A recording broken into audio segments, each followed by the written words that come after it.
9월의 마지막 날입니다. 이제 3개월밖에 남지 않은 2021년, 올해도 코비드-19 때문에 참 힘들고 어렵게 여기까지 왔는데 하나님께서 마무리 잘 하도록 도우시기를 구하여서 우리 함께 기도하며 오늘 하루를 또 주님께 드리겠습니다. 참 좋으신 하나님 감사합니다. 그렇습니다. 좋으신 하나님이십니다. 우리가 삶의 어떤 형편과 사정 속에서 어려움과 아픔을 겪는다 할지라도 여전히 하나님 우리의 위로가 되시고 힘이 되시며 능력이 되시기에 좋으신 하나님이십니다. 그 하나님을 의지하게 하여 주시고 오늘도 주님 안에서 새 힘을 얻도록 도와주시옵소서. 예수님 이름으로 기도드립니다. 아멘. 우리 함께 찬양합니다. 찬송가 216장입니다. 찬송 216장입니다.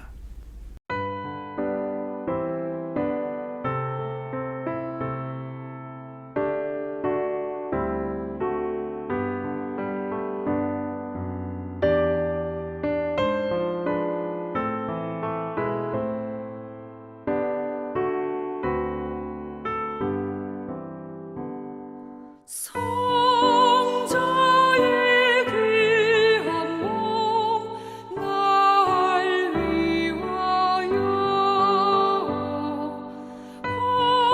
버리신 그 사랑 고마워라. 내 머리 숙여서 주님께 비는 말 너무 주님께 바치리까. 지금도 날 위해 간구하심 이 옅은 믿음이 없나니 주님의 참사랑 고맙고 놀라워 찬송과 기도를 쉬지 않네.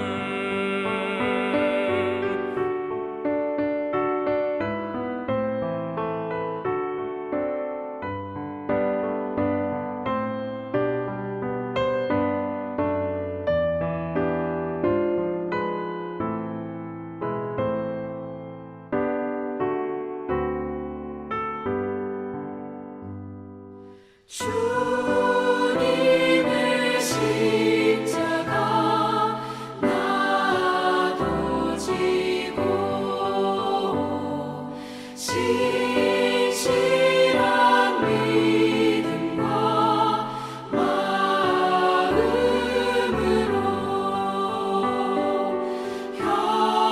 형제의 사랑과 친절한 위로를 네게나 베풀게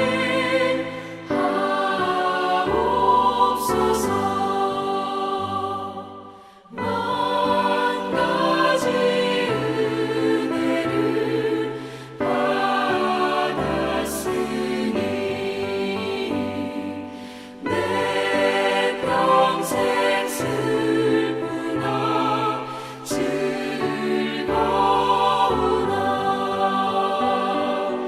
이 몸을 온전히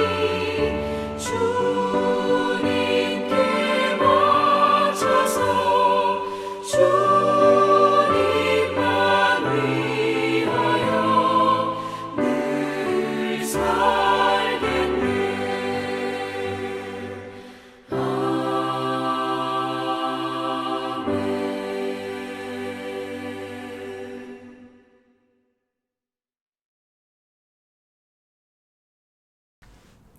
출애굽기 23장 1절서부터 19절 말씀입니다.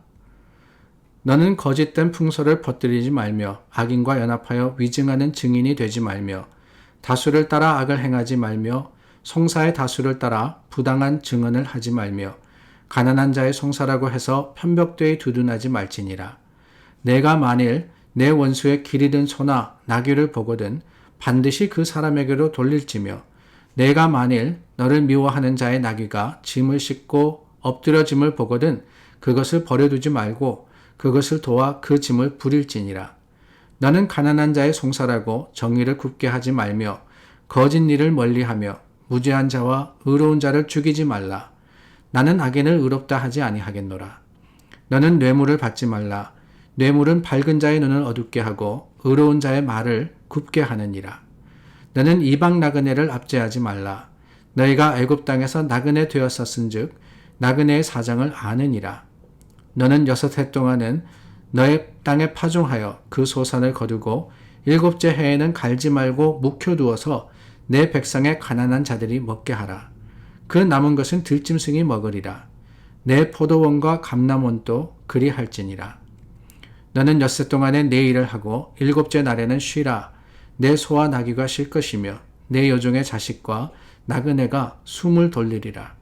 내가 내게 이른 모든 일을 삼가 지키고 다른 신들의 이름은 부르지도 말며 내 입에서 들리게도 하지 말지니라. 너는 매년 3번 내게 절기를 지킬지니라. 너는 무교병의 절기를 지키라. 내가 내게 명령한 대로 아비월의 정한 때에 1해 동안 무교병을 먹을지니 이는 그달에 내가 애굽에서 나왔습니다. 빈손으로 내 앞에 나오지 말지니라. 맥추절을 지키라. 이는 내가 수고하여 밭에 뿌린 것의 첫 열매를 거둠이니라. 수장절을 지키라. 이는 내가 수고하여 이룬 것을 연말에 밭에서부터 거두어 저장함이니라. 내 모든 남자는 매년 3번씩 주 여호와께 보일지니라. 너는 내 제물의 피를 유교병과 함께 드리지 말며 내 절기 제물의 기름을 아침까지 남겨두지 말지니라. 내 토지에서 처음 거둔 열매의 가장 좋은 것을 가져다가 너의 하나님 여호와의 전에 드릴지니라. 너는 염소 새끼를 그 어미의 젖으로 삼지 말지니라. 계속해서 하나님께서 이스라엘 백성에게 명령하십니다. 하나님의 뜻을 헤아려라. 주님이 어떤 분이신지 그 원칙을 알아라 라는 것을 말씀을 통해서 보여주고 계십니다. 여러 상황 속에서 또한 여러 형편 가운데 이런 일이 벌어졌을 때 이렇게 해라. 물론 삶의 모든 분야를 다 막론하지는 않습니다. 그러나 그 속에서 적어도 하나님의 뜻, 하나님이 어떤 분이시라는 것을 알 수 있도록 대표적인 것을 하나님이 출애굽기 21장에서 23장까지의 말씀을 통해서 보여주고 계시는데 오늘 말씀 속에서 어제 나누었던 한 부분이 반복되는 것을 우리가 보게 됩니다. 다름이 아니라 9절 말씀에 보면은 너는 이방 나그네를 압제하지 말라. 너희가 애굽 땅에서 나그네 되었은즉 나그네의 사정을 아느니라 그랬습니다. 이 말씀은 누구한테 주어졌느냐? 특별하게 재판관들에게 주어진 말씀입니다. 재판을 할 때 어떻게 하느냐? 이방인이든 또한 이스라엘 백성이든 공평하게 참 판단해라. 차별하지 마라. 이렇게 이야기하는 거예요. 왜?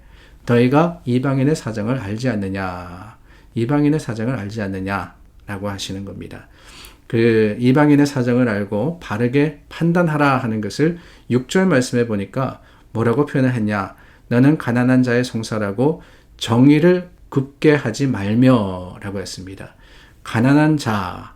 그러니까 우리가 이 하나님의 말씀, 하나님의 법을 볼 때 이런 말씀을 나누었던 것이 기억이 나요. 동해 복수법, 이에는 이, 눈에는 눈, 이것을 나누면서 거기에 담긴 하나님의 원칙이 뭐냐? 다른 게 아닙니다. 가난한 자든 부자이든 기득권이든 그렇지 않든 능력이 있는 사람이든 아니든 공평하게 대하게 하기 위해서 동일하게 갚으라고 하시는 그 하나님의 마음, 그 말씀이 바로 우리가 나누는 이 동해 복수법이다라고 했던 것이 기억이 나요. 마찬가지입니다. 가난한 자의 송사라고 정의를 굳게 하지 마라. 하나님께서 이 이스라엘에게 원하시는 것은 무엇이냐? 다른 게 아닙니다. 정의라는 거예요. 정의. 이 정의에 대해서 이야기하니까 우리가 성경에 나오는 이 의에 관한 3가지의 단어가 있습니다. 하나는 그냥 우리가 의롭다라고 하는 거죠. 영어로는 righteous라고 이야기합니다.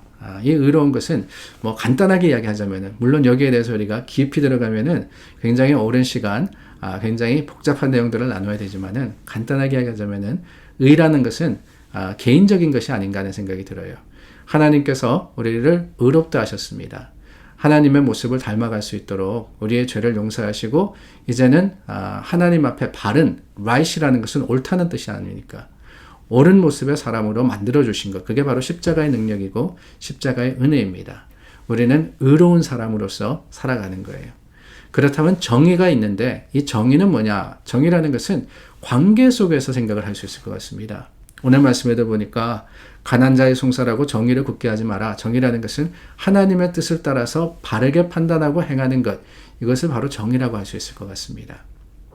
우리가 서로를 대할 때 어떤 모습으로 대하느냐, 하나님의 말씀을 기준으로 가지고 서로 대하는 것, 이게 바로 정의, 하나님의 뜻대로, 하나님의 말씀대로 우리가 사회를 만들어가는 것, 이게 정의의 구현이다라고 할 수 있는 거죠. 우리가 왜 그렇게 해야 되느냐? 다른 게 아닙니다. 성경에 보면 또 다른 하나의 단어가 나오는데요. 공이라는 단어가 나옵니다. 이 공이라는 단어는요, 공은 공정, 공평이라고 해석할 수 있을 것 같고, 의라는 것은 바로 정의로운, 바른, 이런 것을 이야기할 수 있을 것 같아요. 이 공이라는 것은 하나님을 표현할 때 우리가 사용합니다. 하나님이 어떤 분이시냐? 공의로우신 분이시라는 거예요. 이 공이라는 것을 성경에 보면은 이 judgment라는 단어로 많이 표현을 했습니다. 하나님이 어떻게 판단을 하시느냐? 다른 게 아닙니다. 하나님의 판단, 하나님께서 우리를 바라보시는 그 모습은 공의인데, 공의라는 것은 하나님께서 공평하게 뭐 위나 아래나 상관없습니다. 많이 가졌냐 적게 가졌냐, 그게 아니에요. 똑같은 상황 속에서 모든 인간을 동등하게 보시면서 하나님은 하나님의 마음, 의로운 그 모습으로서 우리를 보시는 겁니다. 그 하나님의 공의를 닮아가는 행위가 뭐냐? 바로 정의라는 거죠. 우리가 흔히 하는 사회 정의 구축, 이거는 다른 게 아니에요. 사회에서 뭐가 옳으냐, 뭐가 그르느냐, 이거를 바로 잡자. 그래서 노동자들의 힘을 우리가 실어주자. 아니면은 참 어려움을 당하는 약한 자들을 우리가 도와주자. 이게 정의 구현이라고 생각하는데, 그게 아니라 정의라는 것은 근본적으로 뭐냐? 하나님의 마음을 우리가 닮아, 하나님의 모습을 닮아가는, 바로 그것을 정의라고 이야기하는 겁니다. 물론 그 속에 어렵고 힘든 사람들을 도우고 그들의 유익을 따지고 뿐만 아니라 그들의 참 이 편리를 도모하는 이 모든 것들이 포함되어 있지만은, 그저 그것이 내 생각이나 사회적인 관념이 아니라 하나님의 말씀과 하나님의 뜻과 하나님의 마음을 닮아가는 것이다 라는 사실을 우리가 기억해야지만 교회가, 또한 성도가 정의 구축의 역할을 바르게 감당할 수 있는 겁니다. 내가 생각하기에 이게 잘못됐으니까, 내가 생각하기엔 이게 옳으니까 그것을 주장하고 나가서 소리치는 게 아니에요. 내가 좋아하는 정당, 내가 생각하는 어떤 사건의 결말, 이런 것들을 스스로 판단해가지고 내가 내 생각을 주장하는 게 정의가 아닙니다. 정의라는 것은요, 하나님을 닮아가는 거예요. 하나님을 닮아가는 거. 하나님의 모습, 그 하나님이 슬퍼하시느냐, 아니면 하나님이 분노하시느냐, 이것을 생각해가면서 우리가 슬퍼할 때 슬퍼해야 되고, 또한 분노할 때 분노할 수 있는 것. 이것이 바로 믿음의 사람들이 해야 하는 일입니다. 하나님은 이스라엘 백성을 향해서 정의를 요구하십니다. 물론 그 구체적인 예가 가난한 자, 또한 거짓말, 뿐만 아니라 뇌물이나 이방 나그네나 이런 것들을 드셨지만은, 결국에는 뭐냐? 내 마음을 너희가 따라오라 라는 거예요. 하나님의 마음, 차별하지 않으시는, 그렇습니다. 동등하지는 않을 수 있어요. 누구에게는 많이 줄 수 있고 누구에게는 적게 줄 수 있습니다. 그러나 하나님은 공평하신 하나님이시라는 것을 우리가 고백할 때, 그 하나님의 마음을 따라서 오늘 우리 믿음으로 행하면 주님께서 우리의 모습을 기뻐 받으실 것을 확신합니다. 기도하겠습니다. 참 좋으신 하나님, 하나님의 마음을 닮아가는 것이 신앙임을 우리가 기억합니다. 주님, 오늘도 예수 그리스도의 모습을 닮아가며 하나님의 마음을 헤아려서 주님의 뜻을 행하는 자들이 될 수 있도록 도와주시옵소서. 내 생각이 앞서는 것이 아니라 하나님의 말씀과 그 뜻이 먼저 우리를 이끄시기를 간절히 구하올 때 예수 그리스도 이름으로 기도드립니다. 아멘. 10월을 시작하는 때 와 있습니다. 우리 9월을 보내면서 지난 9개월 동안 우리에게 주신 말씀대로 우리가 살아왔는지 다시 한번 돌아보며 기도하는 교회가 될 수 있기를 바랍니다.